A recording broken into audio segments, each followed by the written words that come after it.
Hello friends, welcome back to English with Asha ma'am. आज मैं आपके लिए एक स्टोरी लेके आई हूँ। इस स्टोरी को हम रीड करेंगे और साथ ही साथ नए वर्ड सीखेंगे। जो भी ग्रामर रिलेटेड स्ट्रक्चर आएगा वो मैं आपको साथ में समझाती हुई चलूँगी।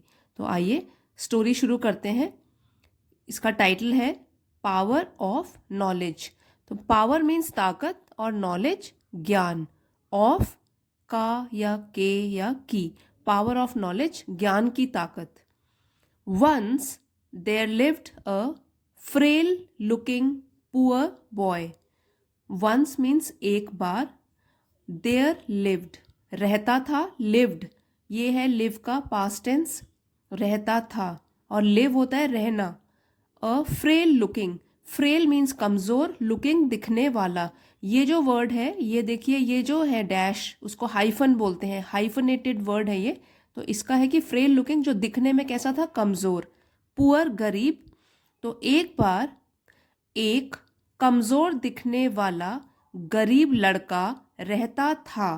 यहाँ पे जो देयर है इसका कोई मीनिंग नहीं होता। वैसे तो देयर का मीनिंग होता है वहां, लेकिन यहाँ पे क्या है, वहां नहीं है इसका मीनिंग। ये कट किया है, नहीं है इसका मीनिंग। ये एक फॉल्स सब्जेक्ट है, डमी सब्जेक्ट कहते हैं। जस्ट ये गैप जो आया उसको भरने के लिए हमने यहाँ पे देयर बोला है। तो एक बार एक कमजोर दिखने वाला गरीब लड़का रहता था, नेम्ड राजू, राजू नाम का, नेम्ड नाम का, इन अ रिमोट इंडियन विलेज। एक रिमोट मीन्स दूर दराज के एरियाज को बोलते हैं रिमोट। रिमोट एरियाज जो कि मेन शहर से बहुत ही दूर हटके होते हैं उनको बोलते हैं रिमोट। तो इंडियन विलेज भारतीय गांव में दूर का एक गांव था, वहां पे राजू नाम का एक कमजोर दिखने वाला गरीब लड़का रहता था। एक बार his father a farmer barely managed to pay the school fee of a government school. His father, जो ये his है वो प्रोनाउन यूज किया गया है किसके बदले, राजू के बदले। तो his ये पर्सनल प्रोनाउन है कि his father, राजू के फादर, अ फार्मर एक किसान थे, बेयरली मैनेज, मैनेज मीन्स किसी तरीके से चलाना या पूरा करना, और बेयरली का मतलब है बड़ी मुश्किल से। मैनेज जो है वो वर्ब है, और किस तरीके से मैनेज, बेयरली बड़ी मुश्किल से।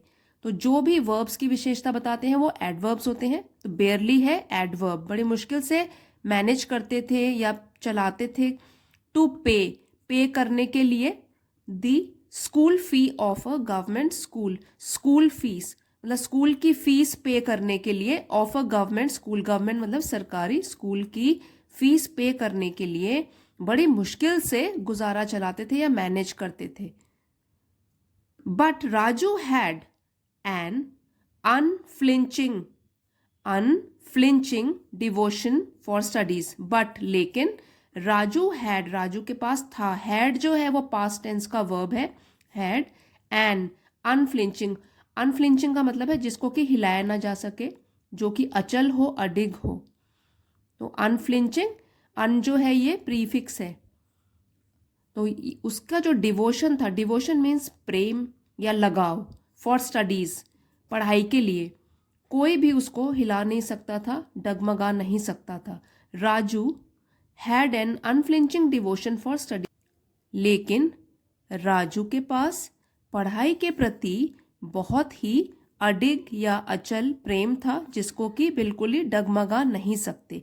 यहाँ पे एन इसलिए यूज किया है, ये आर्टिकल एन है क्योंकि इसके आगे जो है वॉवल साउंड आया है, ए ई आई ओ यू, ये 5 वॉवल्स होते हैं, इनका साउंड अगर वर्ड्स के शुरू में आए तो हम एन लिखते हैं। एन अनफ्लिंचिंग डिवोशन, तो डिवोशन यहाँ पे नाउन है। कैसा डिवोशन था, कैसा प्रेम था, अचल, अडिग। तो ये वाला जो है एडजेक्टिव है, इसको डिस्क्राइब कर रहा है। नाउन को डिस्क्राइब करने वाले वर्ड्स एडजेक्टिव कहलाते हैं। फॉर स्टडीज पढ़ाई के प्रति। इवन दो, ये जो वर्ड है ये है दो, थ्रू नहीं है, इसके साथ कंफ्यूज नहीं कीजिएगा। इवन दो हालांकि, he studied hard and was good in studies. तो ये जो स्टडीड है ये स्टडी का पास्ट टेंस है, सेकेंड फॉर्म है। Even though he studied hard, तो इवन दो हालांकि, ही स्टडीड वो पढ़ा करता था, हार्ड बहुत ही मेहनत से, and was good in studies, और था वो गुड अच्छा इन स्टडीज पढ़ाई में।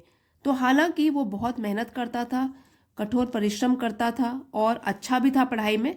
Everyone mocked him for his lean appearance and poor family background. Everyone सब लोग, मॉक मीन्स मजाक उड़ाना, सेकेंड फॉर्म है मॉक का, मॉक्ड, मजाक उड़ाते थे, हिम उसका, for his lean appearance, appearance means जैसा कोई दिखता है या दिखने में होता है, और कैसी अपीयरेंस, लीन दुबला, ये जो एडजेक्टिव है ये नाउन है। एंड पुअर फैमिली बैकग्राउंड, और उसका जो फैमिली परिवार का बैकग्राउंड था, पृष्ठभूमि थी, मतलब जिस परिवार से वो आया था वो बहुत ही गरीब परिवार से आया था, इसलिए लोग उसका, सब लोग मजाक उड़ाते थे। मॉक्ड मीन्स मजाक उड़ाना, और लीन है दुबला। यहाँ से पढ़ेंगे अब, even though he studied hard and was good in studies, everyone mocked him for his lean appearance and poor family background. Appearance की स्पेलिंग एक बार देख लीजिएगा, यहाँ पे बहुत गलती होती है, appearance ANCE। His classmates always considered him inferior and weak. His classmates, उसके सहपाठी, उसके साथ पढ़ने वाले, always हमेशा, considered means मानते थे, और inferior का मतलब होता है नीचे स्तर का, नीचे वाले बैकग्राउंड का। इसी का ऑपोजिट हो गया superior, ऊंचे स्तर का, ठीक है। एंड वीक, वीक मीन्स कमजोर, WEAK इसका मतलब होता है कमजोर, और WEEK वीक वो होता है हफ्ता, सप्ताह। His classmates always considered him inferior, तो उसके क्लासमेट्स जो थे, सहपाठी थे, वो हमेशा उसे मानते थे नीचे स्तर का और कमजोर, क्योंकि वो दिखने में बहुत वीक था। दिस ऑब्वियसली सैडन्ड राजू, दिस ये चीज, ऑब्वियसली मीन्स स्पष्ट रूप से, सैड से बना है सैडन्ड, मतलब निराश करता था, उदास करता था राजू को, बट लेकिन, he exercised patience and was hopeful of proving all of them wrong one day. तो एक्सरसाइज मतलब रखना, पेशेंस धैर्य, होपफुल आशावादी, जो कि पॉजिटिव चीजें देखता है लाइफ के लिए और जल्दी से हताश निराश नहीं हो जाता, उसको बोलते हैं होपफुल आशावादी। प्रूविंग मतलब सिद्ध करना, ऑल ऑफ देम रॉन्ग गलत। तो अब इसका मीनिंग जान लेते हैं। दिस ऑब्वियसली सैडन्ड राजू, अब ये चीज स्पष्ट रूप से राजू को उदास कर देती थी कि सब लोग उसे किस तरीके की नजरों से देखते हैं। बट ही एक्सरसाइज पेशेंस, लेकिन राजू ने बनाए रखा धैर्य, पेशेंस मीन्स धैर्य, और यहाँ पे एक्सरसाइज जो है ये वर्ब फॉर्म में यूज्ड है, वो वाली एक्सरसाइज नहीं है व्यायाम करना।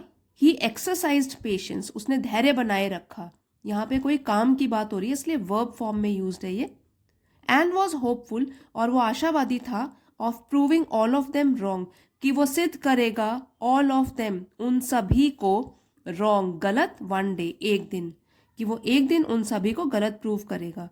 He had full confidence in himself, had से पता लगता है पास्ट टेंस में लिखा गया सेंटेंस, उसे था फुल पूरा, कॉन्फिडेंस आत्मविश्वास, हिमसेल्फ अपने ऊपर, and his knowledge, knowledge means ज्ञान, तो उसे पूरा आत्मविश्वास था अपने आप में और अपने ज्ञान पे। He knew that one day with the knowledge he has, he will show it to everybody that he is the most powerful boy in the class.